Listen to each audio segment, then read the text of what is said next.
ఇక్కడ కేజీ చీరలు కొంటే అర కేజీ చీరలు ఫ్రీ అంట. మంగళ్య షాపింగ్ మాల్, కేజీల్లో సేల్, టన్నుల్లో ఆనందం. అంటే ఇంత ముందు మర్యాద రామన్న, విక్రమార్కుడు, నెక్స్ట్ ఈ సినిమా, మొత్తం 12 సినిమాలు, 9 సినిమాలు మీరు చేశారు రాజమౌళి గారు. సో 9 సినిమాలు రాజమౌళి గారితో చేశానని మీరు ప్రౌడ్గా ఫీల్ అవుతున్నారా?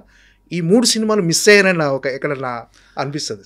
లేదండి, I'm very proud to be working with him in 9 films అండి. అంటే మేము ఎప్పుడు కొలాబరేట్ అయినా కూడా we have set benchmarks in every film.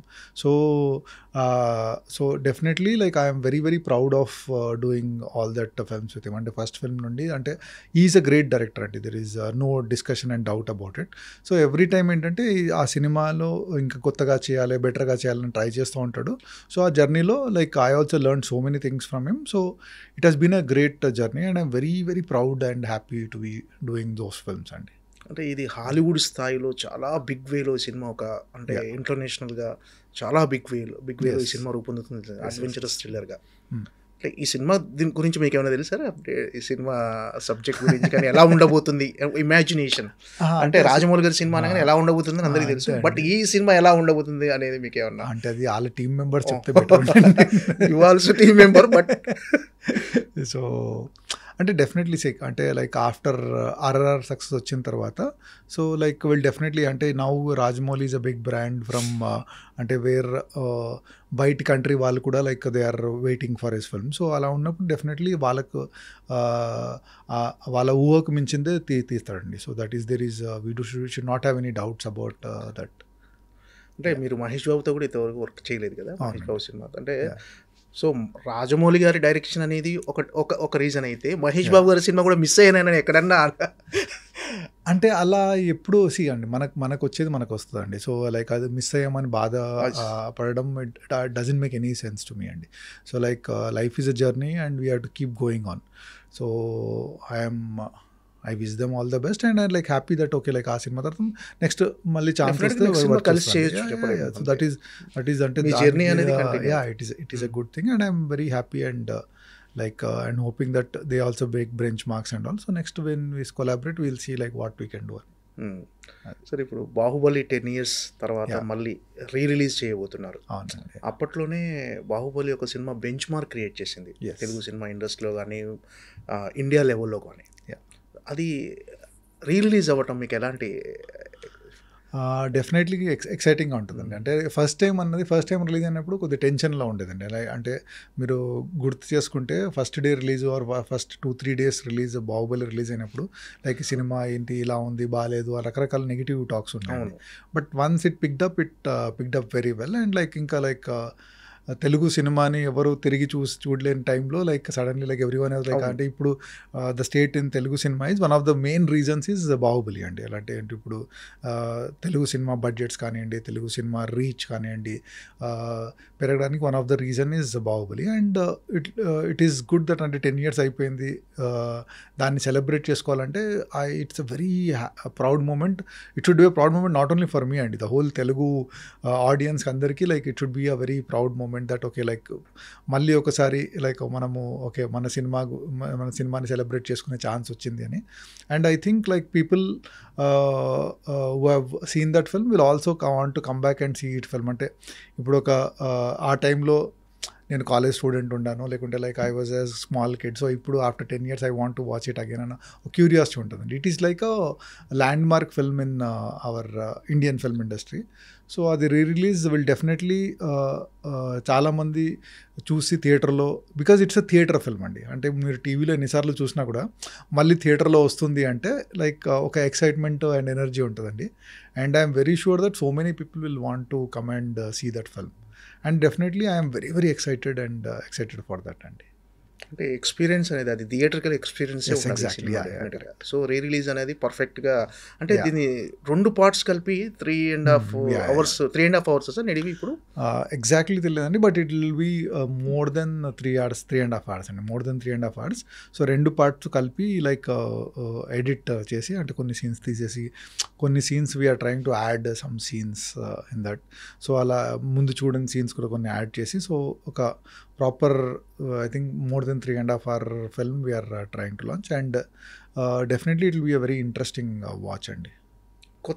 కొత్త బ్లాగ్స్ కానీ కొత్త సీన్స్ యాడ్ కొన్ని చేస్తున్నారు. సీన్స్ ముందు షూట్ చేసామండి బికాజ్ ఆఫ్ సమ్ ఎడిట్లో వేయలేకపోయాము. సో అది ఇప్పుడు ఇలా రెండు ఒక పార్ట్ కలిపినప్పుడు అలాంటి సీన్స్ ఉంటే బాగుంటుందని ఒక అవసరం కనిపించినప్పుడు so we are adding few scenes. అంటే మీ ఇన్పుట్స్ ఏమున్నాయి సార్ ఇప్పుడు దీన్ని వన్ పార్ట్గా చేయటంలో కానీ? ఆ ఇన్పుట్స్ మేజర్లీ లైక్ అంటే లైక్ ఇప్పుడు ఏమీ లేదండి. సో వన్స్ దట్ అంటే ఒకసారి మనం ఈ అడిషన్ చేసిన తర్వాత పోస్ట్ వర్క్ చేస్తాం కదండి. సో పోస్ట్ వర్క్లో I will have some work doing it అండి.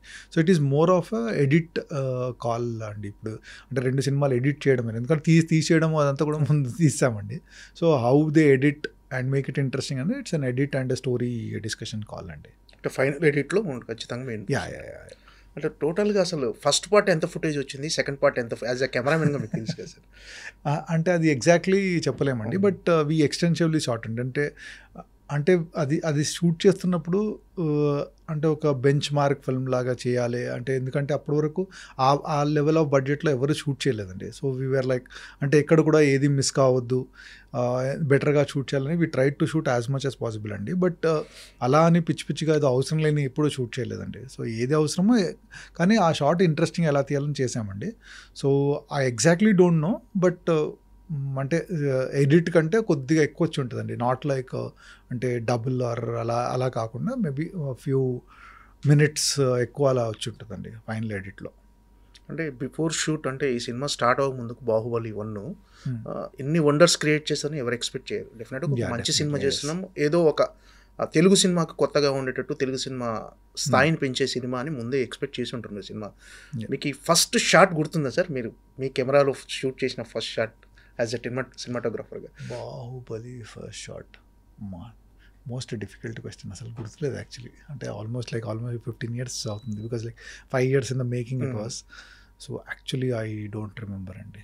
బట్ యాక్చువల్లీ మీరు అడిగింది కరెక్ట్, అసలు గుర్తు చేసుకోవాలి యాక్చువల్లీ ఒకసారి ఎలా ఏంటి అని, because definitely it's a land mark thing. So but as of now I don't remember that much. ఆ సినిమాలో మోస్ట్ ఛాలెంజింగ్గా అనిపించిన బ్లాగ్స్ కానీ మీకు అప్రిషియేషన్ వచ్చిన బ్లాగ్స్? ఆ సినిమానే మొత్తం ఛాలెంజింగ్ అండి, ఎందుకంటే everything we are trying to do something different. So ఏ సినిమా చిన్న క్లోజ్ అయినా కూడా ఆ క్లోజ్ ఎలా ఏంటి, దాంట్లో పర్పస్ ఏంటి, బాగా తీస్తున్నామా, ఎక్స్ప్రెషన్స్ కనిపిస్తున్నాయా, వాళ్ళ మేకప్ కరెక్ట్ ఉందా, లేకుంటే జ్యువెలరీ కరెక్ట్ కనిపిస్తుందా, అలాంటివన్నీ. So every shot in Baahubali was challenge అండి. ఇట్ ఈస్ లైక్ అంటే ఇది ఈజీగా తీసాము, ఇది ఛాలెంజింగ్గా చాలా కష్టపడ్డామని లేదండి. ఏ షాట్ అయినా కూడా, ఎందుకంటే 10 సార్లు ఆలోచించుకొని ఈ షాట్ ఎంత ఇదే బెస్ట్ పాసిబుల్ యాంగిలా, ఇంకా వేరే యాంగిల్ షూట్ చేయొచ్చు. ఎందుకంటే ఏ షాట్ అయినా కూడా 10-20 రకరకాల ఇన్ఫినైట్ పాసిబిలిటీస్ ఉంటాయండి ఈ షాట్కి. కానీ ఈ షాట్ ఇలాగే ఎందుకు షూట్ చేయాలి సో అన్నది దట్ వాజ్ ఆల్వేస్ పాయింట్ అండి. సో అందువల్ల so every shot in Baahubali was extremely challenging అండి. సో దెర్ ఈజ్ అంటే సో ఒక్క షాట్ ఒక సీన్ అనే చెప్పలేమండి. ఇఫ్ మీరు ఏ సీక్వెన్స్ తీసుకున్నా, వాటర్ ఫాల్ తీసుకున్న వాళ్ళు కట్టప్ప బాహుబలిని చంపడం తీసుకున్నా కూడా, వార్ సీక్వెన్స్ తీసుకున్నా కూడా, సో వాళ్ళ ఏంటిది మాహిష్మతి ప్యాలెస్లో సీక్వెన్స్ తీసుకున్నా కూడా, so everything had their own challenges అండి దాంట్లో. టెక్నికల్గా మీరు కొత్తగా యూజ్ చేసిన ఎక్స్పెరిమెంట్స్ కానీ, కొత్తగా యూజ్ చేసిన టెక్నికల్గా అది కెమెరాలో కొత్త సార్ ఏమైనా కొత్తగా యూజ్ చేసేసారు కొత్త కెమెరాలు కానీ? ఆ సినిమాకి నేను అప్పటి వరకు ఏంటంటే ఈగా వరకు డిజిటల్ నెగిటివ్లో షూట్ చేశాను, నెగిటివ్ ఫిల్మ్లో షూట్ చేశాను.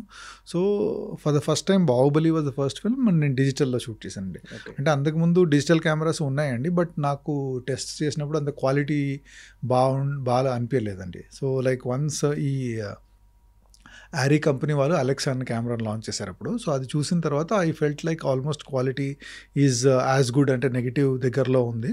సో దీంతో షూట్ చేస్తే మనకు చాలా కన్వీనియన్స్ అంతా ఉంటుంది అని చెప్పి, అంటే బేసికలీ నాకేంటంటే నెగిటివ్లో షూట్ చేసిన తర్వాత ఇంత విఎఫ్ఎక్స్ ఉన్నప్పుడు మళ్ళీ స్కాన్ చేస్తామండి. స్కాన్ చేసి డిజిటైజ్ చేసి మళ్ళీ డిజిటైజ్ చేసి మళ్ళీ దాన్ని రీప్రింట్ నెగిటివ్ మీద చేస్తాం. ఆ ప్రాసెస్లో ఏంటంటే క్వాలిటీ లాస్ చాలా ఉంటుందండి. సో డిజిటల్లో షూట్ చేస్తే that quality loss will not be there. ఒక నమ్మకంతో లైక్ ఈ వెంట హెడ్ విత్ దట్ అండి. So that was a major thing. ఎందుకంటే అప్పటికి ఈవెన్ రాజమౌళి గారు కానివ్వండి, శోభు గారు ప్రొడ్యూసర్ కానివ్వండి, ఇంత పెద్ద సినిమా తీస్తున్నాం, ఇప్పుడు డిజిటల్లో తీయాలా, మనం నెగిటివ్లో తీస్తేనే సరిపోద్ది కదా అన్నప్పుడు but I convince them that okay మనకు ఈ సినిమా డిజిటల్లో తీస్తే ఎన్ని అడ్వాంటేజెస్ ఉంటాయి ఎన్ని అని కన్విన్స్ చేసి అలా ఒప్పుకున్నారండి. So that was a major decision.